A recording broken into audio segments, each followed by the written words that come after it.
শালিনী মিত্রের বাড়ি গিয়ে জয়ের আসল সত্যি জেনে গেল রূপা। হ্যাঁ বন্ধুরা, রূপা সকলের সামনে জয়ের মুখোশ টেনে খুলে দেবে। এই শালিনী মিত্রের বাড়ি গিয়ে জানতে পারে যে এই শালিনী মিত্রের মেয়েই হচ্ছে লাবণ্য সেনগুপ্ত। আসলে এই লাবণ্য সেনগুপ্ত আর কেউ নয়, সেনগুপ্ত পরিবারেরই আর এক বংশধর, সে জয়েরই সন্তান। সেটা জানে রূপা, আর সকলের সামনে সেটা প্রমাণও করে দেয় রূপা জানতে পারে শালিনী মিত্র বড় অসুস্থ, সে ক্যান্সার পেশেন্ট, সে ভর্তি আছে হাসপাতালে। সে কোনো উপায় না পেয়ে সেই বাচ্চাটাকে সেনগুপ্ত বাড়ির সামনেই রেখে গেছিল। রূপা শালিনী মিত্রের সাথে হাসপাতালে যায় দেখা করতে, সাথে যায় কৃষ্ণ। হ্যাঁ, সেখানে গিয়ে সে জয়ের সমস্ত ঘটনা জানতে পারে শালিনী মিত্রের মুখে। শালিনী মিত্র জানায়, জয় আমার বাড়িতে থাকতো, আমার কাছে দেখা করতে আসতো, এমনকি আমাদের বিয়েও হয়েছিল। রূপা শালিনী মিত্রের মুখে এমন কথা শুনে সে কি করে বাড়িতে সকলের সামনে এই ঘটনার কথা জানাবে সে বুঝে উঠতে পারে না। সে ভাবতেও পারে না তার কাকাই এমন একটা কাজ করে বসে আছে যেটা বাড়ির কেউই জানে না।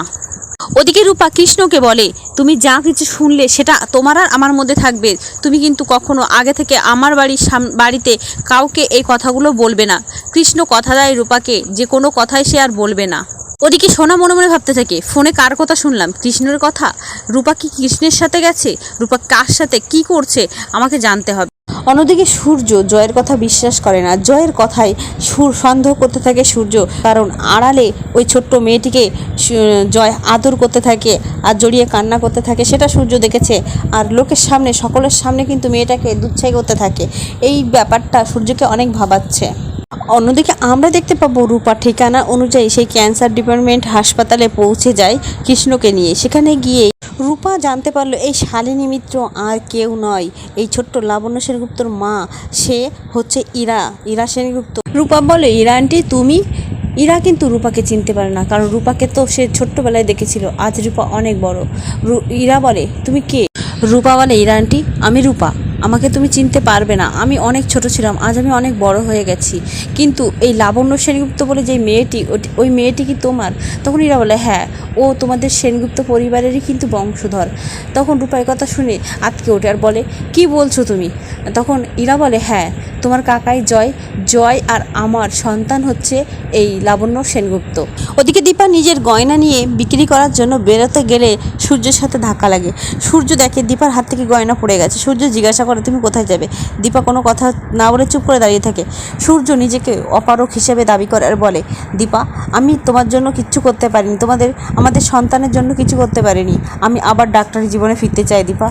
দীপা ডাক্তারবাবুর মুখে এমন কথা শুনে সেই পুরনো দিনের কথা দীপা মনে করতে থাকে, যেদিন তার সাথে ডাক্তারবাবুর প্রথম দেখা হয়েছিল। তার ডাক্তারি জীবনে যত অভিজ্ঞতার কথা দীপা মনে করতে থাকে। সূর্য বলে, হ্যাঁ দীপা, আমি ফিরতে চাই, আমাদের সংসারটা এভাবে ভেসে যাক সেটা আমি চাই না। তুমি এত কষ্ট করে সংসারটা চালাচ্ছ, আমারও উচিত তোমাদের পাশে থাকার। দীপা বলে, হ্যাঁ ডাক্তারবাবু, সব হবে, কিন্তু এখন নয়, আমাকে এখন যেতে দিন, আমার এই ধার দিনাটা মেটাতে দিন, আমাকে গয়নাটা বেচতে দিন। সূর্য বলে, না তুমি এটা বেচবে না। দীপা বলে, আজকের মতো আমাকে যেতে দিন। রূপা মনে মনে বলে, কাকা যেটা করলো সেটা ঠিক করলো না, আমার কাকিয়াকে এতগুলো বছর ধরে ঠকিয়ে গেল, পরিবারের সবাইকে মিথ্যে কথা বলে গেল, না কাকাই এটা ঠিক হয়নি, এবার সবার সামনে সত্যিটা আমি তুলে ধরবো কাকাই।